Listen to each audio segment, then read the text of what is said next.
I went from zero to a 40K day within 6 months of starting. Fresh brand literally didn't exist 6 months ago. And last year, Black Friday, we hit a 40K day on our store, right? I'm still running the store, by the way. We're still scaling very nicely. Obviously, not consistent 40K days every day. But the fact that we hit a 40K day within 6 months of starting is insane. This is a very rare experience. But the reason we actually scaled so fast and actually was able to hit a 40K day within 6 months is this unique framework that I've been using for me and all my students. No one has ever spoke about this on YouTube. So I promise you, if you stick around and watch this video could change your life. And I'm not just saying that, right? When I started using this method I'm going to speak about today, my life changed, right? This is when I went from burning money every single fucking product to actually building something sustainable that people actually wanted, right? I don't want to get too detailed yet, but I promise you, just stick around for this video. It's going to be an absolute fucking banger. We're breaking down the whole thing. And yeah, honestly, let's just get fucking straight into it, guys. So most of you people are wondering, well, what the fuck did I sell, right? Unfortunately, I'm still selling this product, but so I can't actually talk exactly about the product, but I can show you guys exactly the framework I use to actually even be able to find a product like this. And I'm going to tell you guys something that you might not be ready to hear, but product research doesn't work anymore. To be completely honest, guys, fuck your winning product, right? Winning products don't exist. Winning problems do. And what do I mean by this, right? Everyone says sell a problem-solving product, right? But most of these problem-solving products, yeah, sure, they solve a problem, but they're not solving a painful enough problem, right? There's something called a problem hierarchy here. You can see it here. I'll scroll down. Most of the products you guys are selling aren't even solving problems people want solved, right? A great example I have of this is that, let's say, for example, I'm someone with very bad cuticles. I don't know if my camera picks it up, right? But is that a problem? 100% that's a problem, right? But how big of a problem is it to me? How else does it impact my life, right? Is it something that keeps me up at night, that I feel like I need to get this problem solved, right? No, unfortunately not, right? It's still a problem though. Like, for example, people selling cuticle oils or whatever. Yes, you could find a way to spin it and take an angle that, oh my God, your girl's going to leave you. This is why you get no woman, because your cuticles are shit. Of course, fine. That's a good angle. Cool. But the whole point is the problem that people are experiencing has to be so drastic that it is impacting other parts of their life. It's impacting their health. It's impacting everything. Anyway, back to the example. So using that dirty cuticles or bad cuticles, compare that to weight loss, right? Compare that to being overweight. That these two problems are just completely different, right? It's the scale, the hierarchy. Being overweight is a much bigger problem than having bad cuticles. That's the point. Obviously, it means it's more competitive, sure, but who gives a fuck, right? You actually want to start finding a winning problem rather than a winning product. For example, like being obese and overweight can cause you to die sooner, meaning you're spending less time with your kids, meaning you're struggling to get out of bed in the morning. You feel tired and you don't have low energy, low libido, low everything. Like being overweight is such a huge problem, right? And has so many other impacts on your life compared to having bad cuticles. The point is you need to find a problem that people want solved and are willing to pay a price for. They actually have to have a genuine desire to solve this problem. And desire is a very important word because desire actually sometimes has nothing to do with the actual outcome of the product. Meaning, the actual outcome is losing weight. Desire is actually to just be healthy, spend more time with your kids, and not be out of breath when you walk up the stairs, right? The desire is very different to the outcome, right? And the stronger the problem, the stronger the desire to actually have it. And the bigger the problem, the stronger the desire that they actually have to have it solved, because it's impacting so many other parts of their life. Look at this, guys. Esteem is literally the second pillar on Maslow's hierarchy of needs. Self-respect, confidence, like respect from others. If you're losing weight, your peers are going to respect you. Your kids might respect you more. Your wife might respect you more, right? You're going to feel more confident, right? This is such an important thing. So ideally, the problems that we're solving, right, need to be high up on this Maslow's hierarchy. Like, need to be very high up on these Maslow's hierarchy of needs, right? For example, like clothing and stuff. That's why I stay away from fashion. Can you make a shit ton of money with fashion? 100%. But guys, my philosophy on ecom, and this is exactly how the world works. You are rewarded based on the complexity of the problem you solve, all right? Fashion brands, the reason why most of them fucking fail is they are not solving a problem, right? Sure, you could relate it. Maybe people that want to join a community, feel a sense of belonging, whatever. But there's no direct problem solved, right? And I'm a problem solver, right? The best way to make quick money and actually to build something sustainable is solve problems, right? And that's where this Maslow's hierarchy of needs actually becomes super, super important. And guys, just to show you a bit of results that people have actually got using my framework of actually finding the winning problem first and then the product. In short, the philosophy is this: finding a big enough problem that people are having, right, for an underserved market, meaning is enough demand and the market size is actually big enough, yet these people do not have any real valid solutions or no effective solutions. And how do we do this? We actually keyword, going on Meta Ads Library, going in Reddit communities, Amazon reviews, everything, pulling as much data as possible and understanding what are people doing to actually solve this problem, right? What have people tried before? What is their experience with it, right? Actually understanding every little piece on what are they doing to actually solve that problem and how else is it impacting their life. That's how we come up with angles, by the way, but that's signed late in the video. The point is then actually using the research we've gained, finding a product that is actually more effective than these current solutions on the market, and more importantly, the people that are running paid ads. We're basically bringing a better solution to a proven problem, right, with paid ads. And guys, this is a very time-intensive process. But to be completely honest, this has the highest chance of success because you're basically selling sign that is almost 100% validated before you even ran a single ad, right? And just to show you a couple of results people have got with this, 18K days, 25K in the first month, right? This student literally started that month, and his first month did 25K. And our first ever product with us, he did $400 days, $500 days. He's actually doing 1K days right now. I need to get a screenshot of that soon. But yeah, he's doing consistent 1K days. By the way, guys, these are all results from this month. You can see this is January this year. Like this is also this year. We have people do 10K weeks, literally 2 weeks in, right? 2 weeks in. Crazy. Had a student hit his first 2K day a couple of days ago. Really cool. The point is that the system works. I've helped many people use it, but I don't want to get into that too details because I don't want to get too technical with it yet because we've got a lot more to cover on actually how we scale to a 40K day. But in short, that is exactly how we found the product. It's all about finding opportunities at the end of the day, right? I found a problem that women were having, right? Specifically, this product in this case was older women, right? 50 plus, a problem that they were having that is so strong, affecting so many different aspects of their life. And I understood, okay, what are they doing to solve this problem, right? Okay, they're doing X, Y, Z. And analyzed everything, looking, okay, they don't actually, okay, this is not an effective solution. Okay, women were complaining about that. Okay, this worked. Okay, maybe that, okay, that didn't work. Interesting. Okay, so then I did more research to actually find what other solutions do they have to solve this problem. And then I understood, okay, is anyone running paid ads with this better solution now?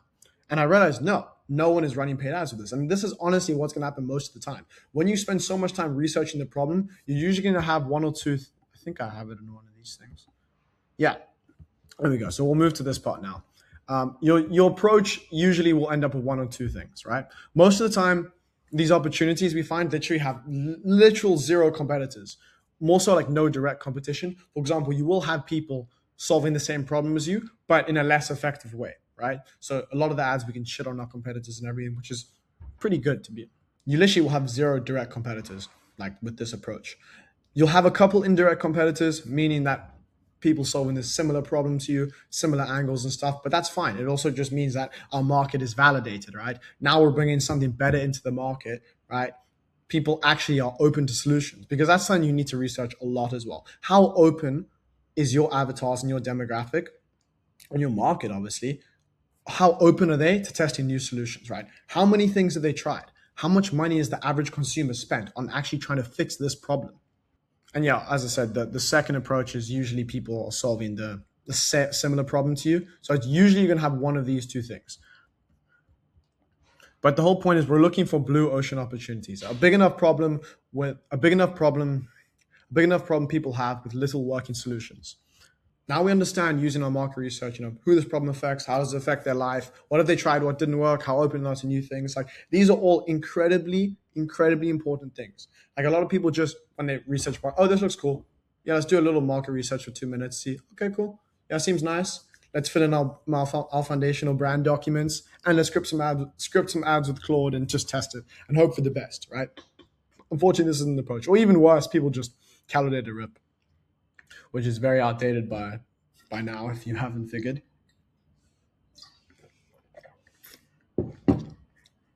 Understanding things like market sophistication. What are the current understanding things like market sophistication? What mechanisms are your competitors using and everything? To be honest, as I said, you're not going to have many competitors, maybe a few indirect ones, but you will literally have zero competitors.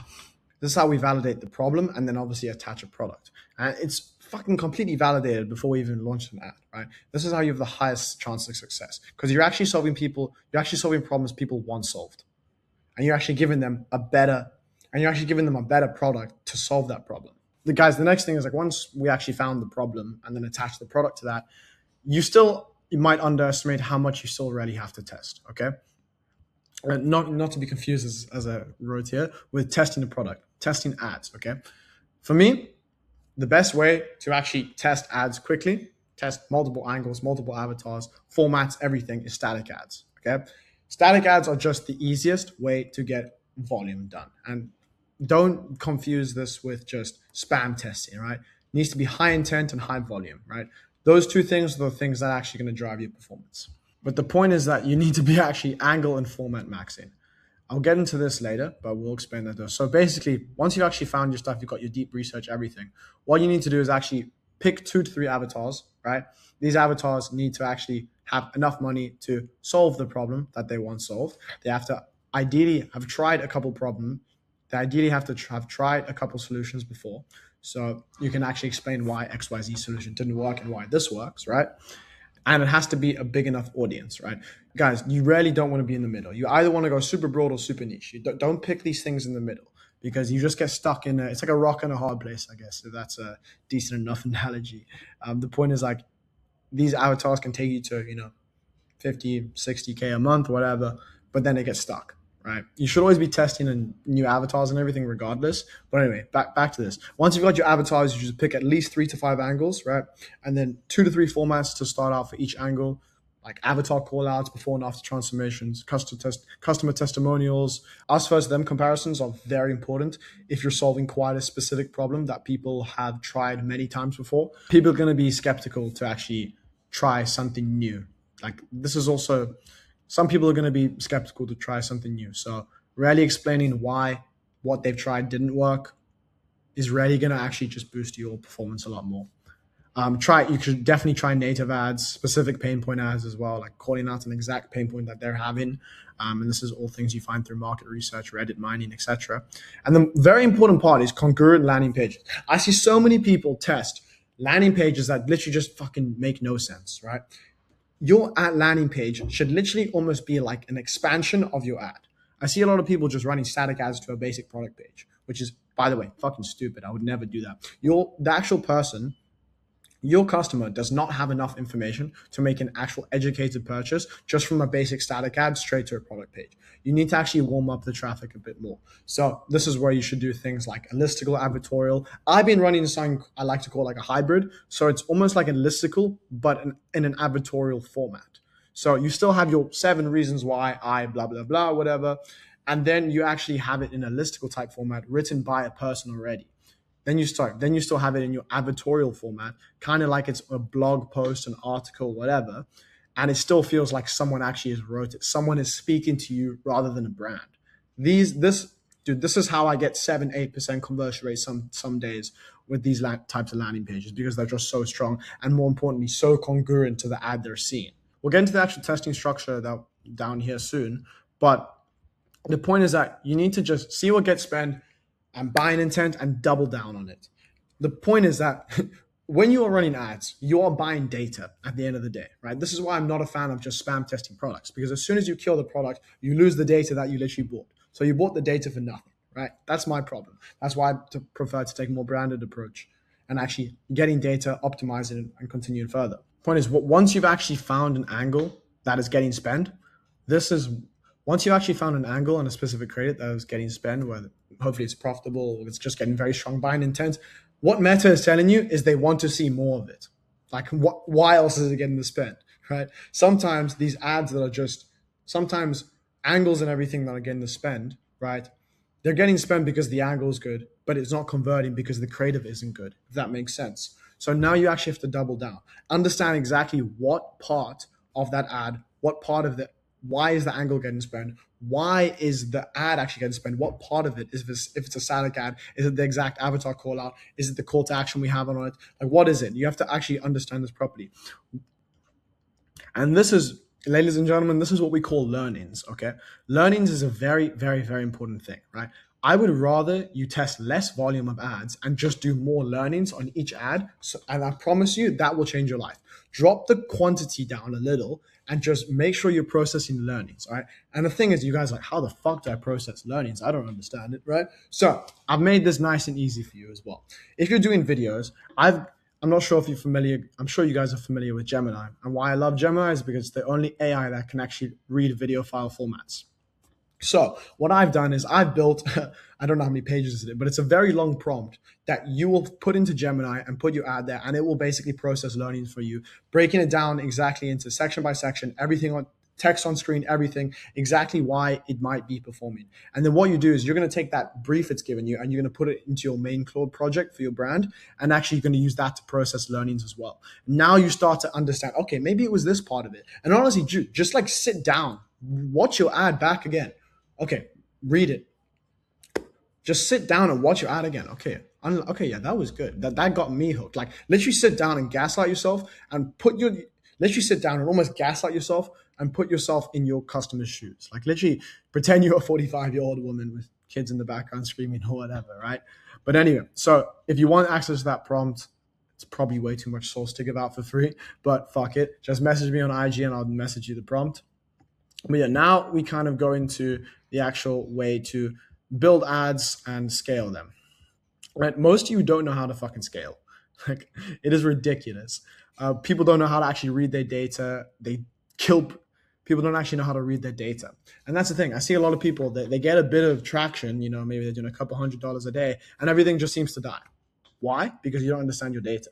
You don't understand that, okay, this is getting spent for XYZ reason and we need to double down on it. Or this is not working, so we need to cut back on this, right? People don't actually understand how to analyze the data. And that's where learnings are so important. But the more important thing is, as I said earlier, don't kill products, kill ad sets, okay? If you do the market research correctly, I'm gonna have another video diving deep down into this, but the video would be way too long if we go into that here. So I've decided to just give you a broad overview on how it actually works.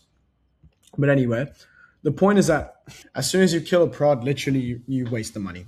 Then it's gone. That money's gone. But if you actually do the approach properly, the right market research, literally understanding that you're solving a big enough problem that people actually want solved, it physically can work. It's just about optimizing your way there. It's like, why would you do all of that work and then just throw it away because the first week wasn't that good? Dude, I was unprofitable for a month straight. Not on this brand specifically, but another brand we ran. I was unprofitable for a month straight. And now we're doing 10K-ish days, right? And I was unprofitable for a month straight. And now we're hovering around 10K days, losing money every single day for a month straight. And I didn't give up because I understood that this problem was so big that people were having, and there was fuck all good actual solutions for that problem on the market.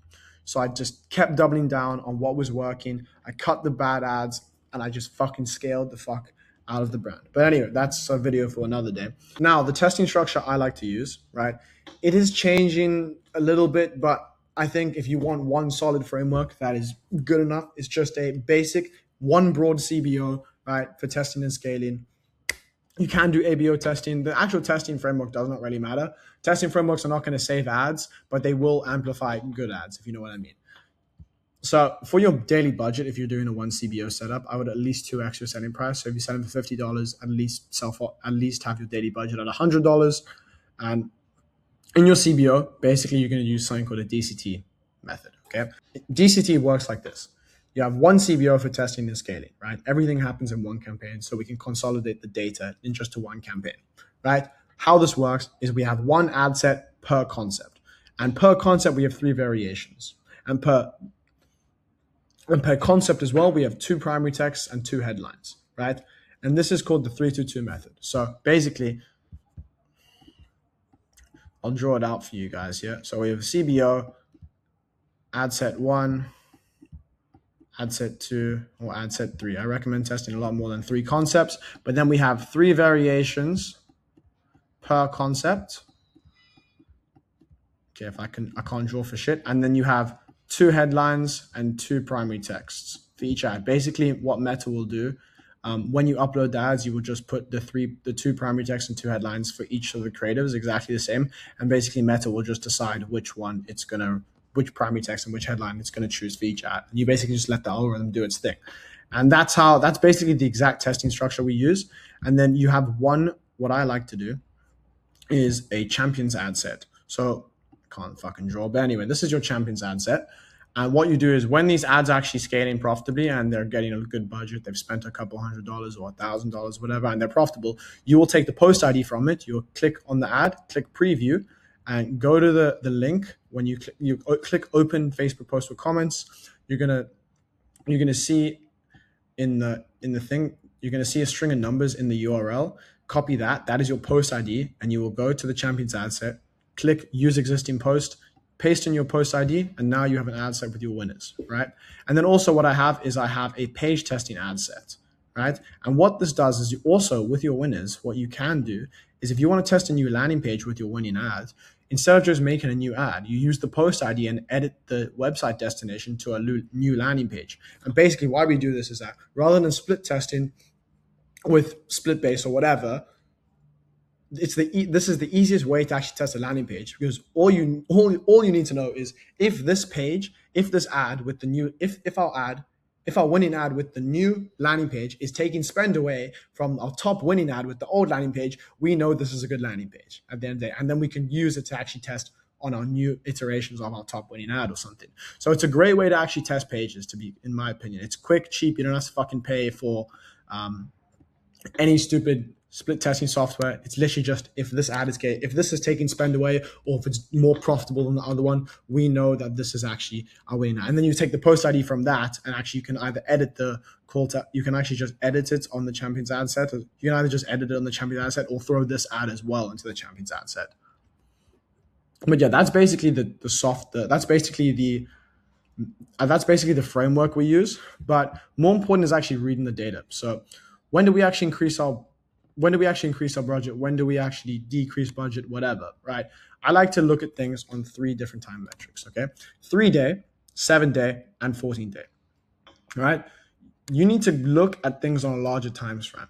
Do not make decisions on your ad account on a daily basis, especially starting out, to be completely honest, because you just simply don't have enough data, right? I let things run for at least 7 days. I would upload ads literally once every 7 days. Try keep it at a set time, a set day on your ad account, because this way the algorithm can just understand that, okay, we're uploading ads this day, every week. It will start to learn and optimize specifically for that. Yes, that Meta's algorithm is that smart nowadays. But the point is that you need to be looking at your ROAS and CPA on a 3-day time frame, and look at individual each day. Look at the 7-day time frame, look at the 14-day time frame, obviously the average of them. And basically, if you're profitable over a 3-day, 7-day, and a 14-day time frame, I would increase your budget a minimum of 20%, right? And this is depending on your target KPIs. So if our break-even ROAS is 1.6 and we're double our break-even ROAS, so 3.2, you can double your budget. So on a 14, if we're at least above a 3 ROAS on our 3-day, 7-day, and 14, double your budget, okay? Ideally, 7-day is the most important. Make decisions based on this. I just use these 14-day and the 3-day average to actually just improve my decision making. For example, like I might not double my budget if I'm 3 ROAS on a 7-day, but I'm maybe like 1.8 or a 1.7 on a 3-day, right? I might only increase 20-50% rather than double the actual budget. But don't overcomplicate the media buying stuff, guys. It's really not that difficult. It's simply just, are you above break even, and how much are you above break even? I like to see it. If I'm 2x above my break even, then I'm going to double my budget. If I'm on all these timeframes are according, if all the metrics on these timeframes like add up properly. And also, important thing is we have something called hard metrics versus soft metrics. Hard metrics are your things like your ROAS and CPA. These are the 2 most important things in your ad account, right? But a metric that people rarely sleep on is your frequency. And I don't see enough people talk about this, because this is one of the earliest signs that you're like, personally me, Frequency is an incredibly important thing. It is one of those things that actually can dictate when an ad starts to burn out before it even the spend starts to drop. I've seen so many ads, and a common thing is that before a winning ad dies out and starts to burn out, get less profitable every day, the frequency starts to go up. And what does this mean? This means that this frequency is basically an average of how many times someone sees your ad. So if your frequency, let's say it starts out, for the first month, or let's say on a winning creative, now you have a winning creative, the frequency is maybe 1.1. Then you see maybe 2 weeks later, it starts to jump off to like 1.2, maybe 1.25, 1.3. You start to see the frequency increasing very rapidly. This is an early sign that your ad is starting to die out, right? Frequency is going to increase with the more spend, to be honest. But there is a point where, and there will be a point where your ad frequency is very high. For example, 1.5. I've had this so many times, and I saw it as an instant sign that this ad is going to die soon, right? And the reason I bring this up is because you need to always still be testing, taking bigger swings, making new concepts, processing learnings on your winning ad to actually understand what is it about this ad that is actually making me money, and how can we replicate it or improve it? Because if you wait until your frequency is 1.5, you're fucked, because now you have nothing in your ad account that's actually going to start scaling profitably. So this is the reason why I hope you've stayed this long, because this is a really important thing. If you stay for this long, this is not the main value, but this is a very important take you need to take away. If you wait till your frequency is too high and you wait till your spend starts dropping to actually start iterating and doing proper learnings and everything, it's too late. And this is the main reason why people have something going for themselves and it just burns to the ground, because they haven't actually been able to maintain it sustainably and grow profitably. But yeah, guys, that is it from me today. I hope you learned something. This video wasn't supposed to be this long, but I just kept giving out little golden nuggets, I guess. To be honest, guys, you can try and go and implement this all yourself, but I promise you it's going to be extremely difficult because this took me years to actually understand this approach and how to implement it properly. If you do want to learn if you do want to learn the exact formula I've used, if you do want to learn more from me, if you want to know deep, in depth, every tiny little step that I did to actually, if you want to learn in depth, every little tiny step that I used to actually scale to a 40K day, and also help 20 plus students now using this exact formula to actually scale to crazy numbers. And guys, I'm be honest with you, the level of support that you actually need to succeed with ecom in 2026, it's insane, because courses and I'm be honest with you guys, courses and all these bullshit coaches and everything, they're not really helping you. I'm going to be completely honest. Like, I see a lot of people right now just selling a mentorship for ridiculous amounts of money and charging and not even teaching, and just outsourcing the fulfillment to some coach that doesn't really know what they're doing. I only work about 25 people right now, so I keep my mentorship very small and tight. I want to control exactly every single thing. If you work with me, you're not speaking to some bullshit coach or whatever. You have 2 one-on-one calls with me a week, access to all my SOPs, access to all my prompts, my creative strategists, my landing page team, everything that you need to actually build a real brand. And also me walking through everything with you, literally, as I said, on 2 weekly calls. I don't want to get too in depth with it here because that's going to make this video like 2 hours, right? But if you are interested in that, and if you're really serious about taking your ecom brand to the next level, or even just starting out and you just feel overwhelmed and lost and nothing's really working for you, book a free call with me in the link in the description. I don't accept everyone, to be completely honest, as the more people I let in the more people I let into the mentorship, the more the quality goes down. Obviously, I'm a one-person show. I do all the fulfillment because I don't want to let some stupid bullshit coach teach you. So if you are really serious and if you'd like a free consultation, as I said, you can book in the link in the description. If you think you're a good fit, book a call. If not, you can still book a call. You'll probably just walk away with some free sauce. But anyway, hope you guys have an amazing rest of your day. God bless, and see you in the next one.